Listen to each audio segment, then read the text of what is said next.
Hi, my name is Rebecca, and I'm 30 years old. After working a 14-hour shift analyzing intelligence reports for the federal government, I should have gone straight to bed in my small DC apartment. Instead, I found myself staring at my laptop screen, reading an email that would shatter what little hope I still carried for my family. The subject line was simple: Grandpa's funeral arrangements. But the message inside cut like a blade. Rebecca, Dad passed Monday morning. Service is Thursday at St. Michael's. We think it's best if you don't come. You know how these things go with you. There's always drama.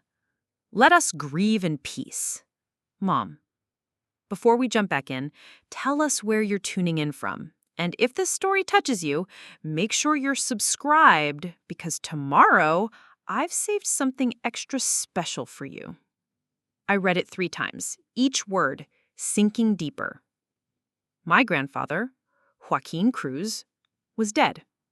The man who raised my father with an iron fist, who built our family's reputation in our small Ohio town through sheer force of will and uncompromising standards, and my parents didn't want me there. Trust me, you won't believe what happened next. Looking back now, I realize this moment changed everything. What I discovered at that funeral would expose secrets that had been buried for decades. And what I said to my family afterward shocked them into silence. But let me tell you how I got here first. I was born into what looked like a typical middle-class Latino family in Millbrook, Ohio. My father, Miguel, worked at the Honda plant for over 20 years. My mother, Teresa, spent her life as a church secretary. On paper, we were the picture of stability and success. But reality was harsher. My older brother, Diego, 32, was everything they wanted. Law degree from Ohio State, successful practice in Columbus, married to his college sweetheart with 2 perfect kids.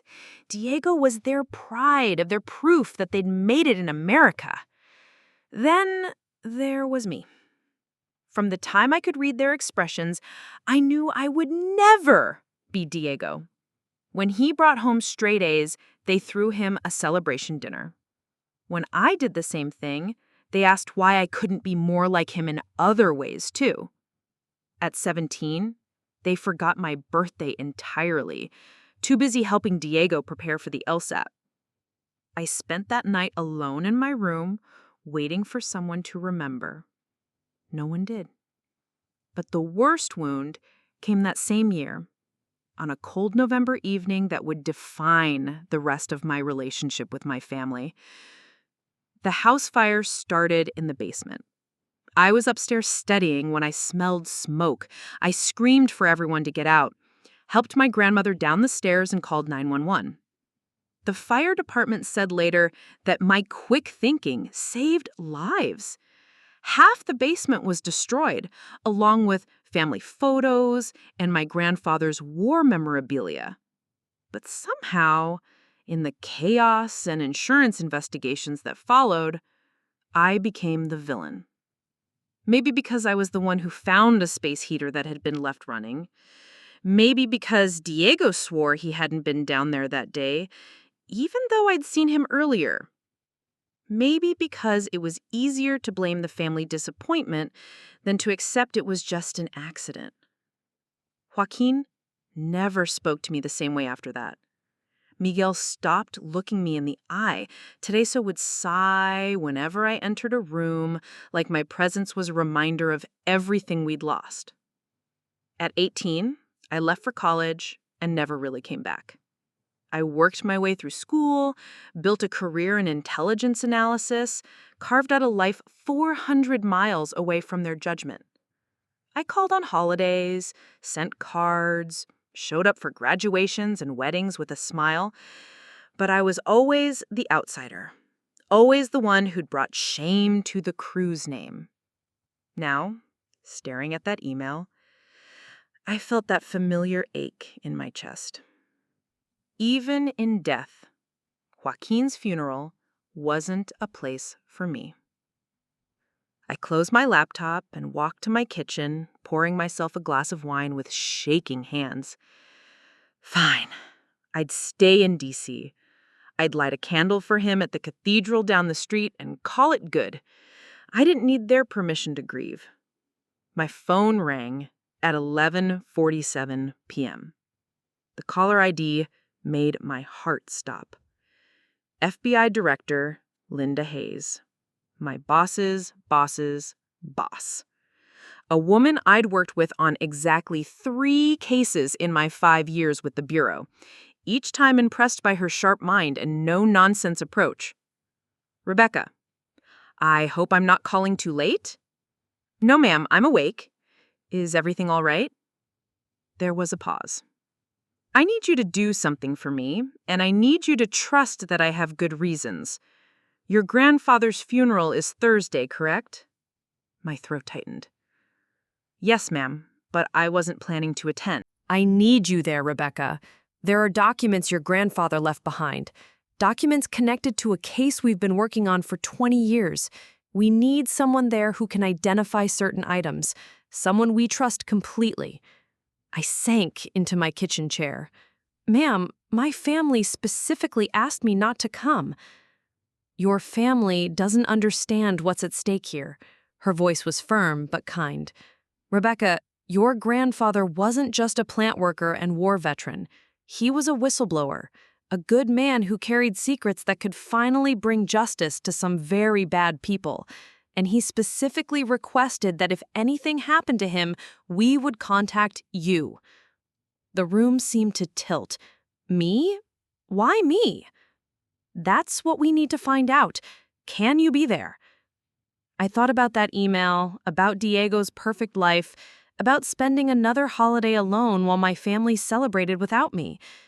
But Linda Hayes needed me. The United States government needed me. Yes, ma'am, I'll be there. Good. I'll have agents meet you there. But Rebecca, be careful who you trust. Even family. She hung up, leaving me staring at my phone in the dark. I booked a flight for the next morning, my hands steady for the first time all evening. I was going home, not because they wanted me there, but because I had a job to do. Trust me, none of us were ready for what I'd discover. The rental car felt smaller with each mile closer to Millbrook. I'd been away for 12 years, visiting only for weddings and graduations, brief, awkward affairs where I smiled politely and left as soon as possible. Now, driving through streets I used to know by heart, everything looked both familiar and foreign. The Honda plant still dominated the east side of town, but there were new strip malls where cornfields used to be. The high school had added a wing. Even St. Michael's Catholic Church, where we'd attended Mass every Sunday of my childhood, had a fresh coat of paint and a modern sign. But the house on Maple Street looked exactly the same. I sat in the driveway for a full minute, gathering courage. The same brown brick ranch where I'd grown up, with Mom's rose bushes flanking the front steps and Dad's meticulously maintained lawn. Diego's black BMW was parked in front of the garage. Of course, he was already here, probably receiving condolences and handling arrangements like the responsible son he'd always been. My phone buzzed with a text from an unknown number. Agent Martinez, we're in position. Good luck. I stepped out of the car, smoothing my black dress and checking my reflection in the side mirror. Professional, composed. I wasn't the scared teenager who'd left here years ago. Miguel answered the door before I could knock. My father looked older, grayer, his face thinner than I remembered. But his expression, that familiar mixture of disappointment and irritation, hadn't changed at all. Rebecca. Not hello, not surprising, just my name, spoken like an accusation. Dad. I kept my voice steady. I came for Grandpa. We told you not to come. He stepped into the doorway, blocking my entry. This is a time for family. The words hit exactly where they were meant to. I felt 17 again, standing in the same spot after the fire, watching him decide I wasn't worth believing. I am family, Dad, and I'm here on federal business. His eyes narrowed. What kind of business? The FBI asked me to be here. There are things about Grandpa, things you don't know. Before he could respond, Mom appeared behind them. Teresa Cruz looked smaller than I remembered, her black hair now streaked with silver, her face lined with new worry marks. She clutched a tissue in one hand and Miguel's arm with the other. Teresa? Rebecca, what are you doing here? I told her not to come, Miguel said, his voice rising. I told her we needed peace, not her drama. There won't be any drama, I said, surprised by how calm I sounded. Inside, my heart was hammering. I'm here to pay my respects and handle some official business. That's all. Official business. Diego's voice came from behind them. My brother appeared in the hallway, still in his expensive suit from the funeral arrangements, looking every inch the successful attorney. What kind of official business? I met his eyes, the same dark brown as mine, but harder somehow. The kind I can't discuss with civilians. It was a low blow, using my security clearance like a weapon. But after reading that email, after years of being made to feel like the family mistake, I was done apologizing for my choices. Miguel's face flushed red. You don't get to come into my house and act like you're better than us. I'm not acting like anything. I'm doing my job. Your job? He stepped closer, and I smelled the familiar scent of his aftershave mixed with coffee and grief. Your job is what kept you away from your grandfather for the last 5 years of his life? Your job is why you missed his birthday, missed Christmas, missed being here when he needed family around? Each word was designed to cut, and it worked. Guilt washed over me. Guilt I'd carried for years about the distance I'd maintained, about choosing my career over family obligations. But then I remembered the email. Let us grieve in peace. You told me not to come, I said quietly. To any of it. Remember? Every Christmas invitation came with conditions. Every visit came with lectures about Diego's latest achievement and questions about when I'd finally settle down like him. You made it clear I wasn't the kind of family you wanted around.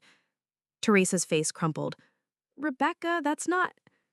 It's exactly what you meant, Mom. And you know what? I made peace with that. I built a good life without your approval. But I'm here now because my grandfather left something behind, and the federal government needs my help. Diego stepped forward, his lawyer instincts kicking in. What kind of something?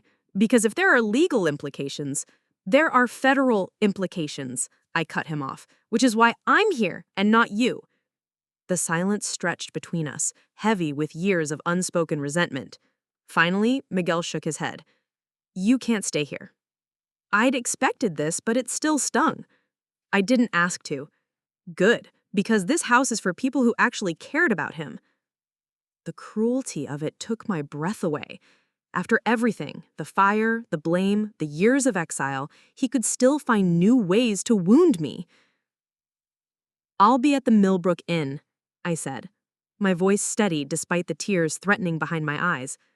The funeral is tomorrow at 10. I'll be there. I turned to leave, then stopped. Something my grandfather used to say, back before everything changed. La verdad siempre sale a la luz. The truth always comes to light. You know, Dad, Grandpa always said you inherited his stubborn streak, but not his wisdom. I met his eyes. I guess we'll find out tomorrow which one of us he was right about. I walked back to my car with dignity intact, even as I heard Diego murmur something to my parents about federal nonsense and Rebecca always trying to make herself important. Let them think that. By tomorrow evening, they'd understand that some secrets are too big to stay buried, and some truths are worth more than family approval. I drove to the motel with tears on my cheeks, but my resolve intact. I had work to do. The Millbrook Diner hadn't changed in 12 years. Same red vinyl booths, same black and white checkered floor, same smell of coffee and bacon grease that had filled my childhood Saturday mornings. I slid into a corner booth with my laptop and a cup of coffee, trying to look like any other out-of-town visitor grabbing breakfast. But in a town of 3,000 people, there's no such thing as anonymity. Rebecca Cruz? I looked up to see Mrs. Henderson, my third-grade teacher, now probably in her 70s, but still sharp-eyed and curious. My goodness, look at you! All grown up and professional looking. Mrs. Henderson, good to see you.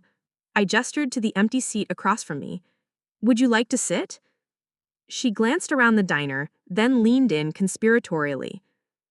I was so sorry to hear about your grandfather. He was a good man, even if he was stern.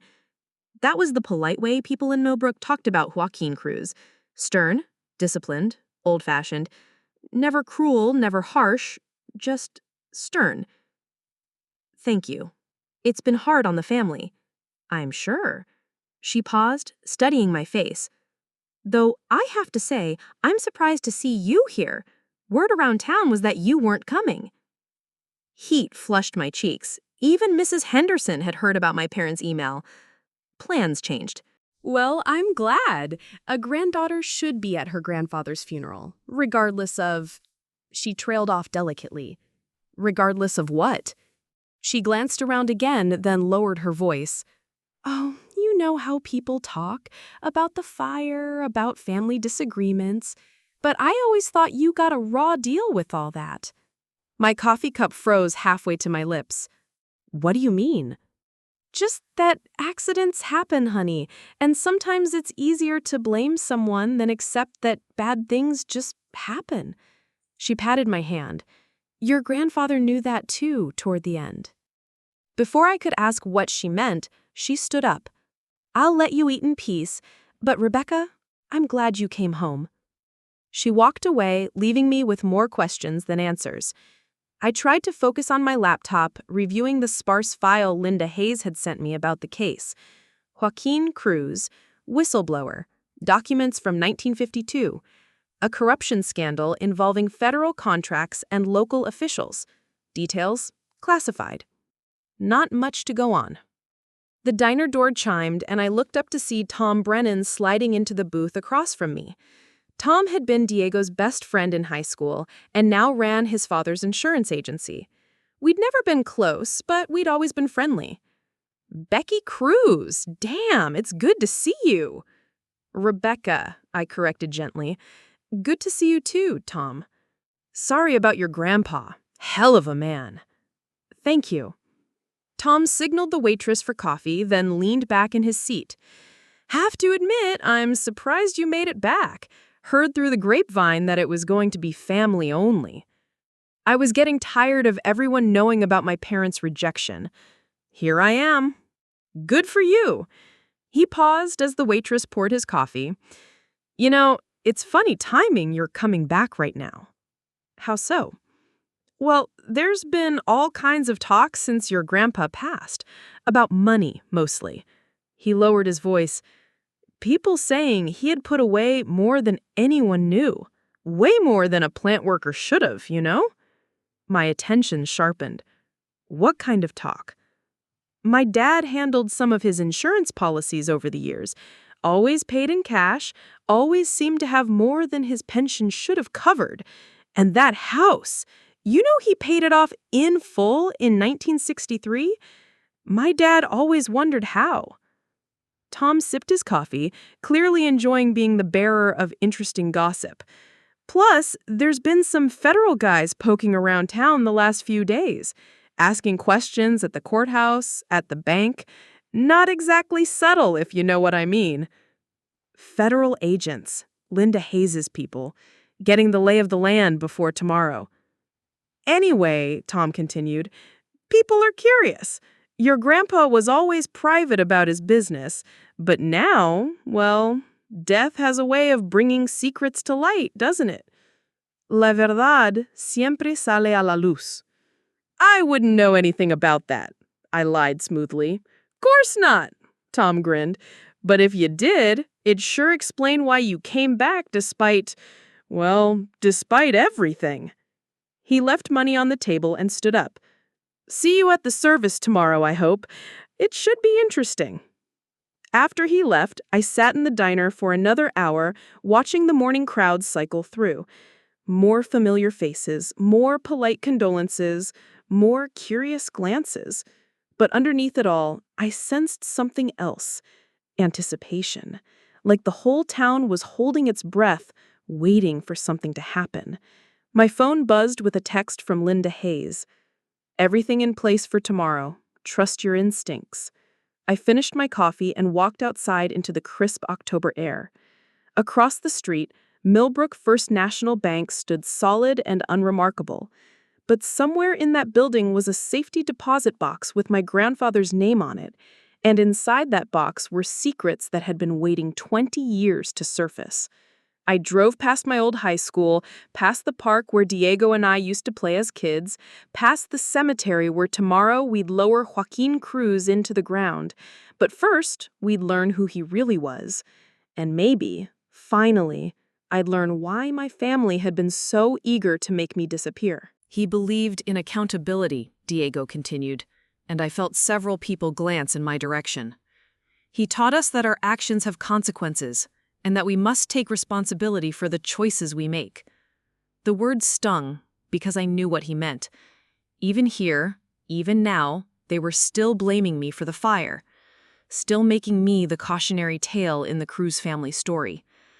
But as Diego spoke about Joaquin's values and principles, I found myself remembering a different grandfather, the one who used to slip me extra allowance when Miguel wasn't looking, the one who taught me to change oil in his garage, saying every woman should know how to take care of herself, the one who, in quiet moments, seemed to see something in me that the rest of the family missed.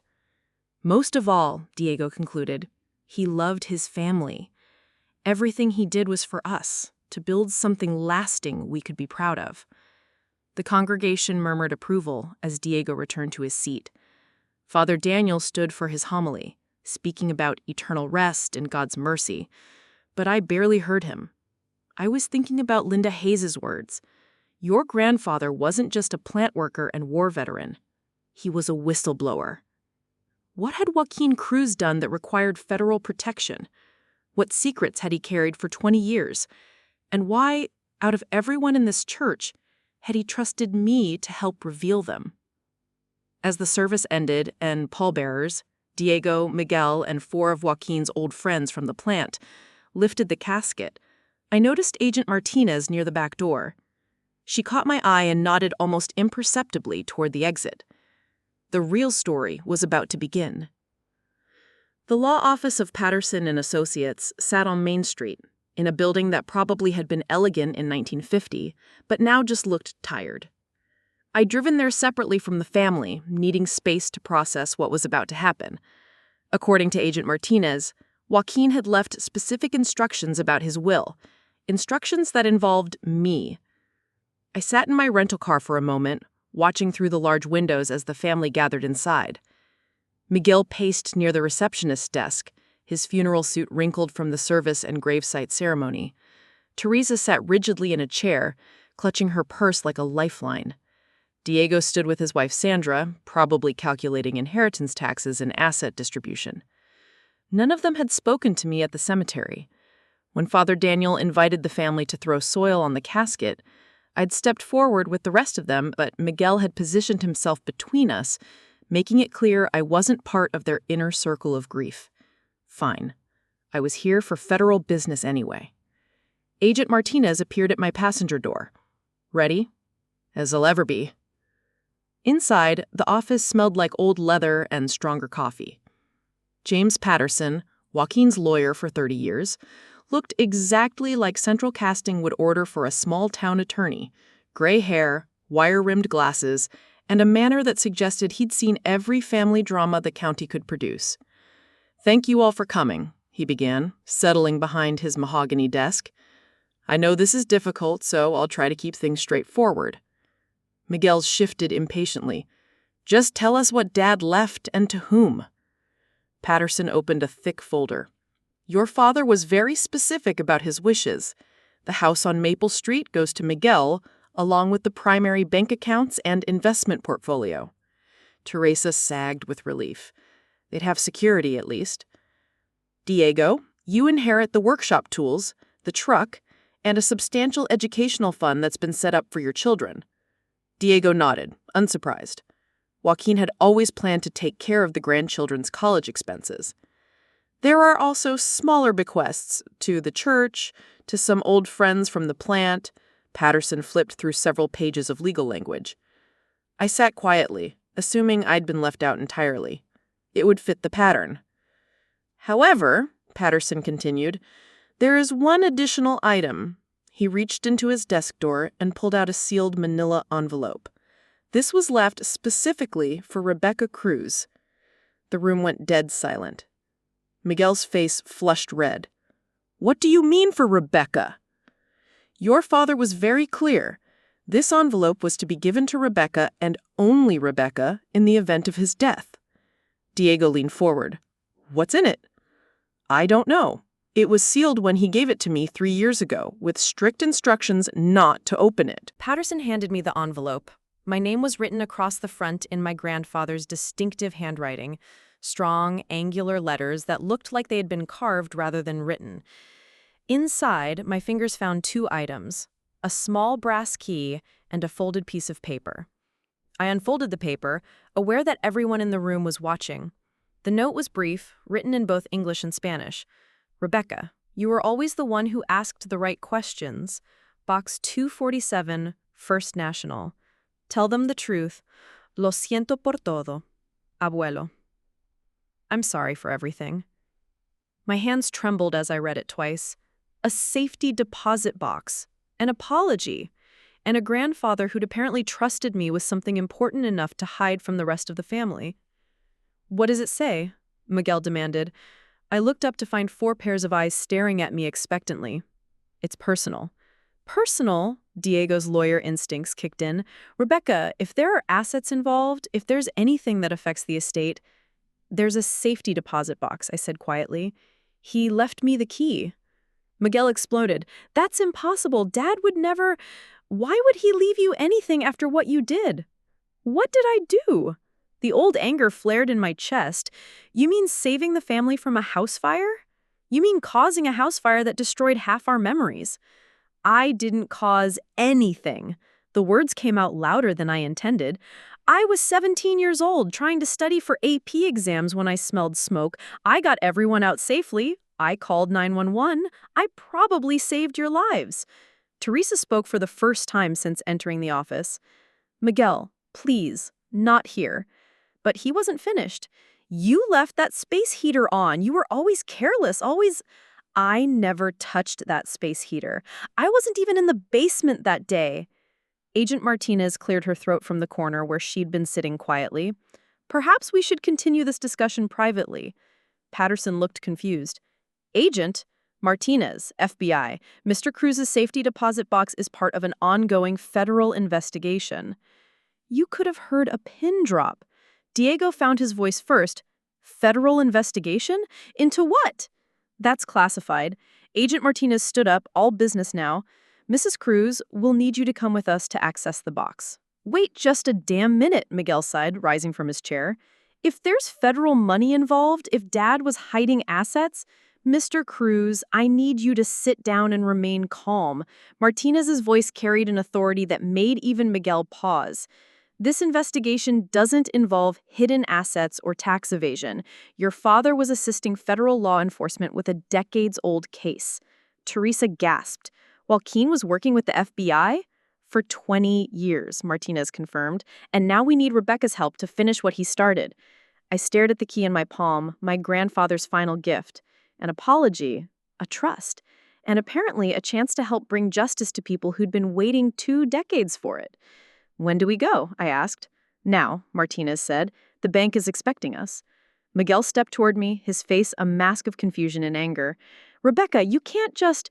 We need to know what's in that box. If it affects the family... The family? I met his eyes, feeling something shift inside me. The family that told me not to come to this funeral? The family that spent 13 years blaming me for something I didn't do? That family? Rebecca... Teresa started. No, Mom, you made your choice about what kind of family we are.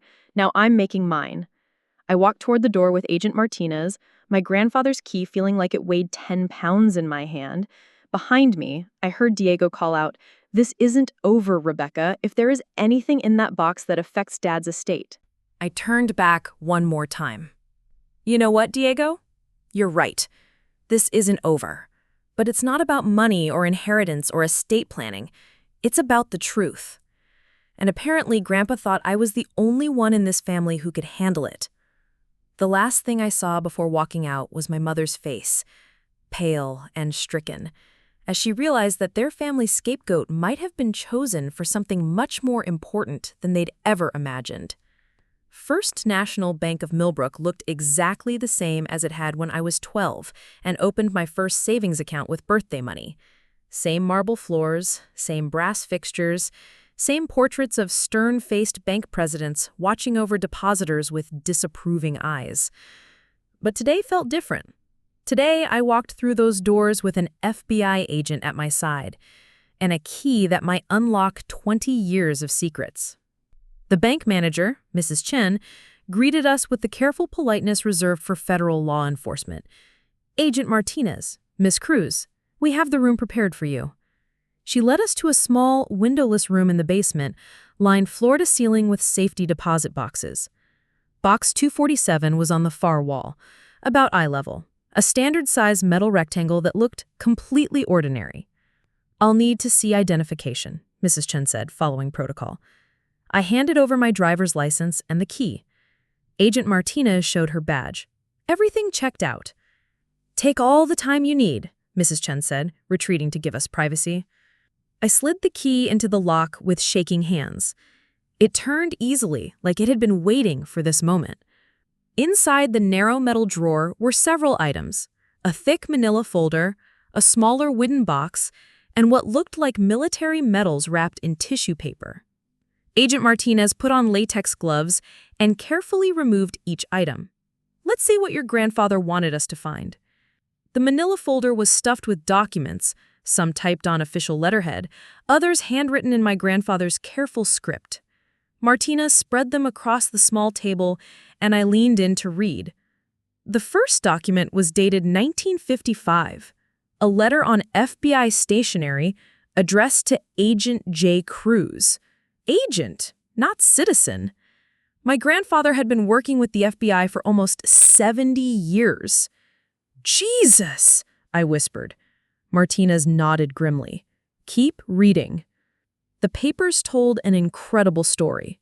In 1952, Joaquin had witnessed a meeting between city officials and federal contractors, a meeting where bribes were exchanged for inflated government contracts, road construction, bridge repairs, federal building projects, all of it rigged, with taxpayer money flowing into private pockets.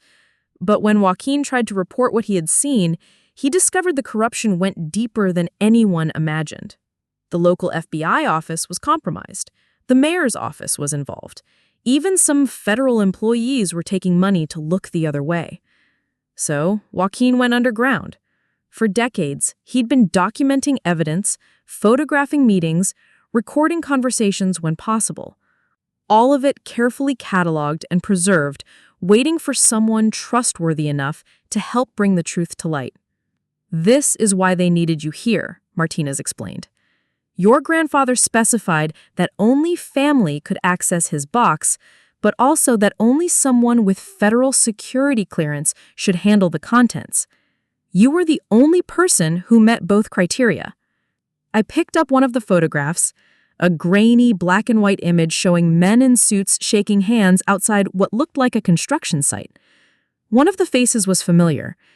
Is that Mayor Davidson?" Martinez squinted at the photo. "Davidson has been mayor of Millbrook for 30 years. This would have been taken during his first term. He's still in office." "Not for much longer." The wooden box contained something even more shocking. A stack of letters, all addressed to me. Letters my grandfather had written over the years but never sent. I opened the top one with trembling fingers. "Rebecca, I know your parents blame you for the fire, but I saw Diego in the basement that afternoon. I know he left the heater running. I should have spoken up, but I was trying to protect him. I was wrong. You deserved better from all of us." The letter was dated 3 years after the fire. Another one from 5 years ago. "I watch you on the news sometimes when they interview people from your department about national security. You became exactly the kind of person I hoped you would. Strong, honest, unafraid to do what's right even when it's hard. Your parents don't see it, but I do. I'm proud of you. The last letter was dated just 2 months ago. If you're reading this, I'm gone, and it's time for the truth to come out. All of it. About the corruption, about the fire, about how badly we failed you. You were always the strongest one in our family, even when we made you feel like the weakest. Now I need you to be strong one more time. Help them finish what I started. And please forgive a stubborn old man who waited too long to tell you how sorry he was. I was crying now, tears falling onto the yellowed paper. All these years, I'd thought my grandfather hated me for the fire. But he'd known the truth. He'd known, and he'd been too proud or too scared to speak up. "Rebecca," Agent Martinez's voice was gentle, "are you okay?" I wiped my eyes and looked at the evidence spread across the table. Decades of careful documentation. Proof of corruption that had stolen millions from taxpayers. And a grandfather's love letter to the granddaughter he'd failed to protect. "I'm okay," I said. "What happens now?" "Now we arrest some people who thought they'd gotten away with it," Martinez began, carefully placing documents back in the folder. "Your grandfather's testimony will finally close a case that's been open for 20 years. And my family? That's up to you. But Rebecca, your grandfather was right about you. You are the strongest one." I picked up the key that had started all this, my grandfather's final gift. Such a small thing to carry such enormous weight. Outside, I knew my family was probably at the house, eating casseroles brought by neighbors and wondering what I'd found in that safety deposit box. Miguel would be angry. Diego would be calculating. Teresa would be worried. And for the first time in my life, I didn't care what any of them thought. I had work to do. By the time I arrived at the house on Maple Street, cars lined the driveway and street. The post-funeral gathering was in full swing. Neighbors bringing casseroles, old friends from the plant sharing stories, the ritual of community comfort that follows every death in a small town. But I wasn't there for comfort. I sat in my rental car for a moment, steeling myself. In my purse were photocopies of 3 documents Agent Martinez had let me keep. My grandfather's apology letter about the fire, a photo of Diego in the basement the day it started, and one of Joaquin's witness statements describing the corruption he'd spent decades documenting. The truth! Finally! After 13 years, I had the truth. Miguel answered the door, his face cycling through surprise, irritation, and something that might have been fear when he saw my expression. "Rebecca, what do you want?" "To talk to the family, all of us, now." "This isn't the time. We have guests." "Then send them home, because what I have to say, you don't want an audience for." Something in my voice must have convinced him. Within 10 minutes, he'd politely ushered out the neighbors and extended family, leaving just the core group, Miguel, Teresa, Diego, and Sandra, in the living room that had been the center of my childhood. Nothing had changed. Same brown carpet, same family photos on the mantle, though notably fewer included me after age 17, same cross hanging above the couch where my grandfather used to sit, reading his paper and ignoring the family drama swirling around him, except now I knew he hadn't been ignoring anything. He'd been watching and waiting. "Sit down," I said, standing near the fireplace where I could face them all. Diego crossed his arms. "Rebecca, whatever federal nonsense you think you discovered, it's not nonsense. It's this. A letter from Grandpa, written 3 years after the fire." I began reading aloud. "I know your parents blame you for the fire, but I saw Diego in the basement that afternoon. I know he left the heater running." The room went dead silent. Diego's face went white. That's not... I continued reading. "I should have spoken up, but I was trying to protect him. I was wrong. You deserved better from all of us." Teresa's hand flew to her mouth. "Oh my God, Rebecca, we..." "You what, Mom? You what? The anger I'd buried for 13 years came pouring out. You destroyed my relationship with this family based on a lie. You let me carry the blame for something I didn't do. You made me feel like a criminal in my own home. Miguel stood up, his face flushed. Now, wait a minute. Even if that's true, even if Diego made a mistake. A mistake? I turned on him. Dad, I was 17 years old. I was your daughter.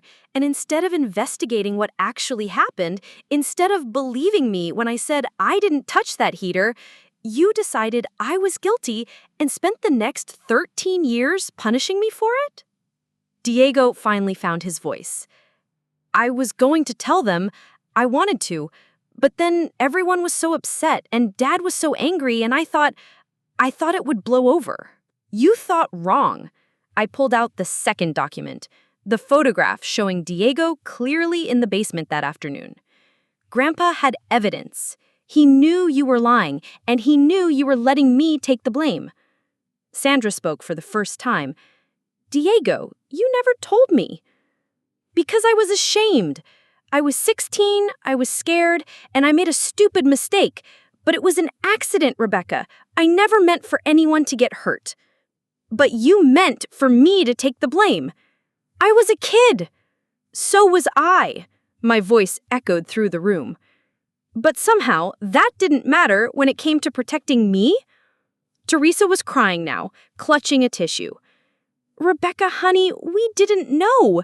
If we had known, you should have known, Mom. You should have believed your own daughter instead of looking for someone to blame. And when I tried to tell you, when I tried to explain, you shut me down. Miguel sank back into his chair, looking older than his 63 years. What do you want from us? It was 13 years ago. We can't change what happened. I want acknowledgement. I want you to admit that you failed me, that you chose protecting Diego's reputation over protecting my place in this family. The silence stretched between us, heavy with years of unspoken truths. Finally, Teresa spoke, her voice barely a whisper. You're right. We failed you terribly. Teresa, Miguel started. No, Miguel, she's right. Mom looked at me with tears streaming down her face. We were so scared after the fire, so worried about insurance and rebuilding, and it was easier to blame someone than accept it was just a terrible accident. And once we let you carry that burden, it became easier to keep letting you carry it. Even when it meant losing me? The question hung in the air like smoke. Diego cleared his throat. Rebecca, I'm sorry. I should have told the truth years ago. You should have told the truth that day. But you didn't. And every Christmas, every birthday, every family gathering for 13 years, you watched them treat me like an outsider and said nothing. I know, and I'm sorry. I looked around the room at these people who'd shaped my entire childhood, who'd made me feel like I was never quite good enough, never quite trustworthy, never quite family. The thing is, I said slowly, sorry don't give me back 13 years. Sorry don't undo all the times you made me feel like I was broken, like I was the problem that needed to be managed instead of the daughter who needed to be loved. Miguel's voice was rough when he spoke. What can we do? How do we fix this? I pulled out the third document, one of Joaquin's witness statements about the corruption case. You know what else I found today? Grandpa wasn't just a plant worker. He was an FBI informant for 20 years. He helped expose corruption that stole millions from taxpayers. He was a hero, Dad, a real hero who did the right thing even when it was dangerous. I set the paper on the coffee table. And you know what he wrote about me in his private letters? That I was the strongest person in this family, that he was proud of who I became, that he wished he'd protected me better. The words hit their target. Miguel's face crumpled. So here's what's going to happen, I continued. I'm going back to Washington tomorrow. I'm going to help the FBI finish the case Grandpa started. I'm going to continue being the person he was proud of, someone who does the right thing even when it's hard. Rebecca, please, Teresa reached for me. And you all are going to figure out whether you want a relationship with that person or whether you want to keep protecting the lie that's defined our family for 13 years. I walked toward the door, then turned back one more time. Oh, and Diego, next time you want to give a eulogy about accountability and taking responsibility for our choices, maybe start with your own. The front door slammed behind me with a finality that echoed through the quiet neighborhood. I stood on the porch, where I'd played as a child, where my grandfather used to sit in his lawn chair watching the street, and felt something shift inside my chest. For 13 years, I'd carried their version of me, the careless daughter, the family disappointment, the one who brought chaos wherever she went. But that version was built on a lie, and lies have a way of crumbling once you stop feeding them. Behind me, I could hear raised voices through the windows. Diego's defensive tone, Teresa's tears, Miguel's angry confusion. The Cruz family was finally having the conversation they should have had 13 years ago. I was halfway to my car when the front door opened again. "Rebecca, wait!" Teresa stood in the doorway, still in her black funeral dress, her face streaked with makeup and tears.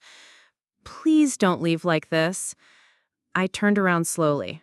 "Why not, Mom? It's what you wanted, remember? Me gone, out of your way so you could grieve in peace." We didn't mean..." She stepped onto the porch, wrapping her arms around herself against the October chill. "Can we talk? Just you and me?" Part of me wanted to get in that car and drive away forever. Let them sit with the truth I'd just delivered. Let them figure out how to rebuild their family narrative without me as the villain. But there was something in her voice, a break, a vulnerability I hadn't heard since I was small. 5 minutes, I said. We sat on the porch steps like we used to when I was little and upset about something. Back then, she'd put her arm around me and tell me everything would be okay. Now, we sat with careful space between us, two women who'd become strangers. "I need you to understand something," Teresa said quietly. "After the fire, I was terrified. Not just of losing the house, but of losing everything we'd built.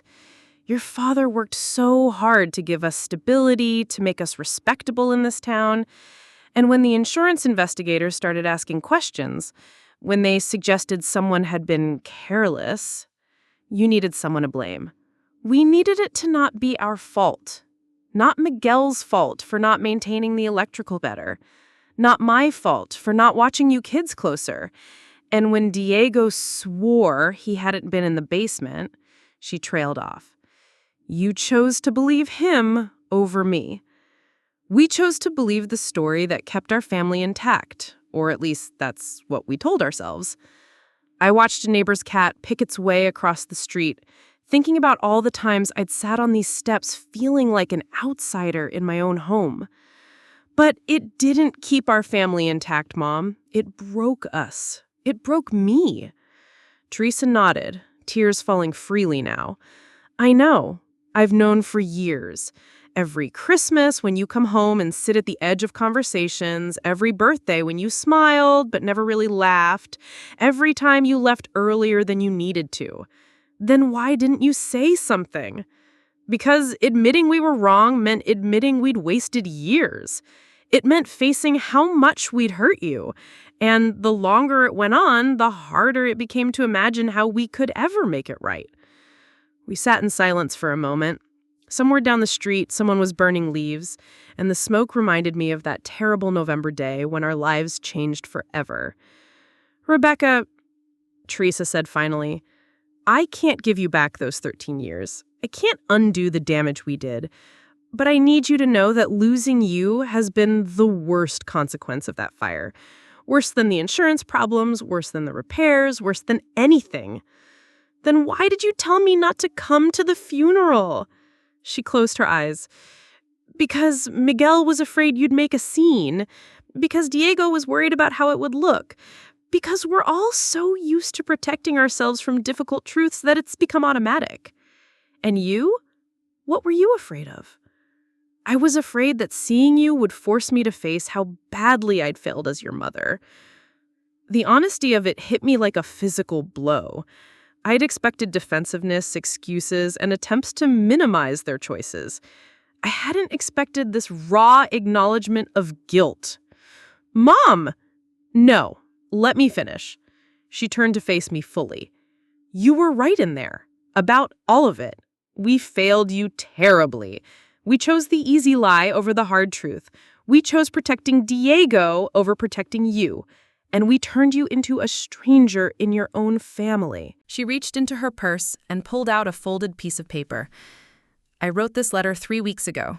After McGill said we shouldn't invite you to the funeral, I never sent it. I unfolded the paper with shaking hands. It was written in my mother's careful cursive. My dearest Rebecca, I dream about you sometimes. Not as you are now, but as you were at 17, standing in our yard while the fire trucks pulled away, looking so small and scared and guilty, even though I realize now you had nothing to feel guilty about. In my dreams, I walk over to you and put my arms around you and tell you that everything will be okay, that we'll figure this out together, that no matter what happened, you're still my baby girl and nothing could ever change that. Then I wake up and remember that I failed you when you needed me most. I chose fear over faith, protection over truth, and I lost my daughter in the process. I don't know how to fix what we broke. I don't know if it can be fixed. But I needed you to know that not a day goes by that I don't regret the choice we made to let you carry the blame alone. I read it twice before I could speak. Why didn't you send it? Because I was a coward. Because admitting I was wrong felt impossible after all these years. We sat quietly for a long moment, both of us crying now. Rebecca, she said finally, I know I don't have the right to ask this, but is there any chance you could forgive us? Don't forget, I know we can't undo the damage, but maybe someday find a way to let us try again?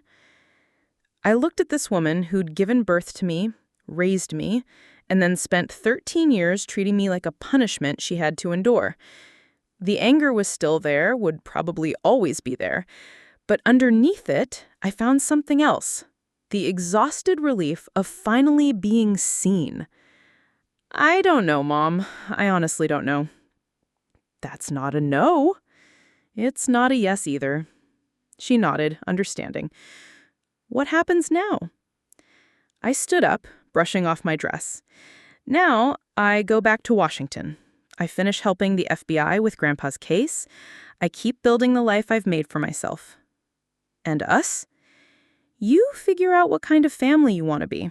Whether you want to keep protecting old lies or start building something honest. I walked toward my car, then stopped and turned back.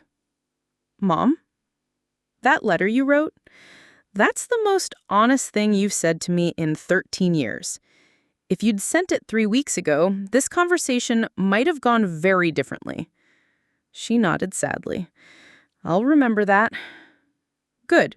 Because if you ever want a relationship with me, a real one, not one built on me pretending the past didn't happen, it's going to require a lot more honesty than this family is used to. I got in my car and drove away, leaving them to figure out whether love was stronger than pride, whether truth was more important than comfort. For the first time in my life, I wasn't going to wait around to find out. 6 weeks later, I was sitting in my favorite coffee shop in Georgetown, reviewing a briefing about Eastern European money laundering, when my phone buzzed with a text from an unknown Ohio number. This is Diego. Can we talk? I stared at the message for a long moment, then set my phone aside. The Cruz family had been trying to reach me for weeks. Tentative texts from Teresa, awkward voicemails from Miguel, even a formal letter from Diego's law office. I'd read them all, but hadn't responded to any. I wasn't ready. Maybe I never would be. The corruption case had wrapped up 2 weeks earlier. Mayor Davidson and 7 other officials were facing federal charges. The local newspaper had run a front-page story about my grandfather's role as a whistleblower, painting him as a local hero who'd spent decades fighting for justice. The town was shocked to learn that the quiet plant worker had been secretly documenting corruption for 20 years. Linda Hayes had personally thanked me for my assistance and hinted at a promotion in my future. Agent Martinez had become something close to a friend, checking in periodically to see how I was handling the aftermath. But the personal fallout was harder to process than the professional success. I'd thrown myself into work, taking on extra assignments and staying late in the office. I joined a running club and discovered I actually enjoyed the solitude of early morning miles. I'd redecorated my apartment, replacing the generic furniture with pieces that actually reflected my personality. I'd even adopted a rescue dog, a golden retriever mix named Charlie, who seemed to understand that I needed companionship without complications. For the first time in my adult life, I was building something that belonged entirely to me. No family expectations to manage, no old wounds to navigate around, no careful balance between who I was and who they needed me to be. It was liberating. It was also lonely. My phone buzzed again. Another text from Diego. I know you probably don't want to hear from me, but I need to tell you something. It's about Mom. Despite myself, I felt a flutter of concern. I picked up the phone and called him. Rebecca? Thank God. I wasn't sure you'd... What about Mom? She's fine, physically, I mean. But she's not been the same since the funeral, since that day you came to the house. I waited, not sure I wanted to hear this. She's been going to therapy, Diego continued. Family counseling. Trying to figure out how to be better. How to fix what we broke. Therapy? I know, right? Mom, who thinks mental health professionals are for other people. But she's serious about this, Rebecca. She's really trying. I walked over to my apartment window, looking out at the busy DC street below. Life moving forward, people going about their business, completely unaware of the family drama playing out in phone conversations. That's good for her, I said finally. She wants to write you another letter, a real one this time, but she's scared you won't read it. Diego, I know. I know you don't owe us anything. I know we screwed up so badly that there might not be a way back. But Rebecca, what you said that day about the truth, it changed everything. I could hear the emotion in his voice, and despite everything, my heart softened slightly. Dad finally admitted he was wrong, not just about the fire, but about how he treated you all these years. He's been asking how to reach out to you, how to apologize properly. And you? I've been in therapy too, dealing with the guilt of letting you take the blame for something I did. Learning to live with the fact that my cowardice cost me my relationship with my sister. Sister?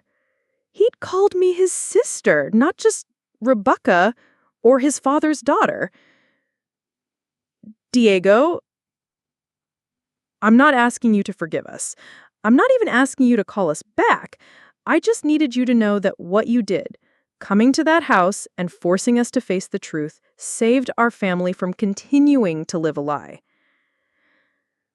I sat down on my couch, Charlie immediately jumping up to put his head in my lap. Even if that means losing you forever, it was the right thing. You were right to make us face what we'd done. We sat in silence for a moment, two siblings separated by distance and damage, but connected by shared history and DNA. I need time, I said finally. I know. I need to figure out who I am without carrying your guilt and their expectations. I understand. And if I ever decide I want some kind of relationship with this family, It's going to be on my terms. Completely. Of course. No more protecting each other from difficult conversations. No more choosing comfort over truth. No more making me responsible for everyone else's emotional well-being. Agreed. I stroked Charlie's soft fur, thinking about the grandfather who trusted me with his secrets, who'd seen strength in me when my own family saw only problems. Tell Mom she can write the letter. I can't promise I'll respond, but I'll read it. Thank you, Rebecca. That means more than you know. After hanging up, I sat in my quiet apartment as evening light faded over the city. For 30 years, I defined myself in relation to my family as the disappointment, the outsider, the one who didn't quite fit. But that version of me had been built on lies. Now I was discovering who Rebecca Cruz actually was when she wasn't trying to earn love or avoid blame. I was someone who saved lives at work and solved complex puzzles. Someone who ran 5 miles every morning and could make Charlie laugh by hiding his favorite toy. Someone who had friends who valued her opinion and colleagues who respected her judgment. I was someone who deserved better than conditional love and manufactured guilt. My phone sat silent on the coffee table, and for the first time in weeks, that felt like peace rather than isolation. Whatever came next with my family would happen when I was ready for it, not when they needed it. I had all the time in the world to decide what forgiveness might look like, if it was possible at all. For now, it was enough to be free. 3 months later, Teresa's letter arrived on a Tuesday morning. I sat at my kitchen table with Charlie at my feet, holding the envelope like it might explode. Inside, just 2 sentences. You were right about everything. When you're ready to build something new, instead of fixing something broken, I'll be here. I smiled, folding the letter carefully. Not an excuse or explanation, just acknowledgement and an invitation. I placed it in a box with Joaquin's letters, choosing not to reply yet. Maybe next month. Maybe next year. Charlie nudged my hand, reminding me it was time for our morning run. I grabbed my keys and headed for the door. A new day, a new life, fully my own. The truth had set us all free.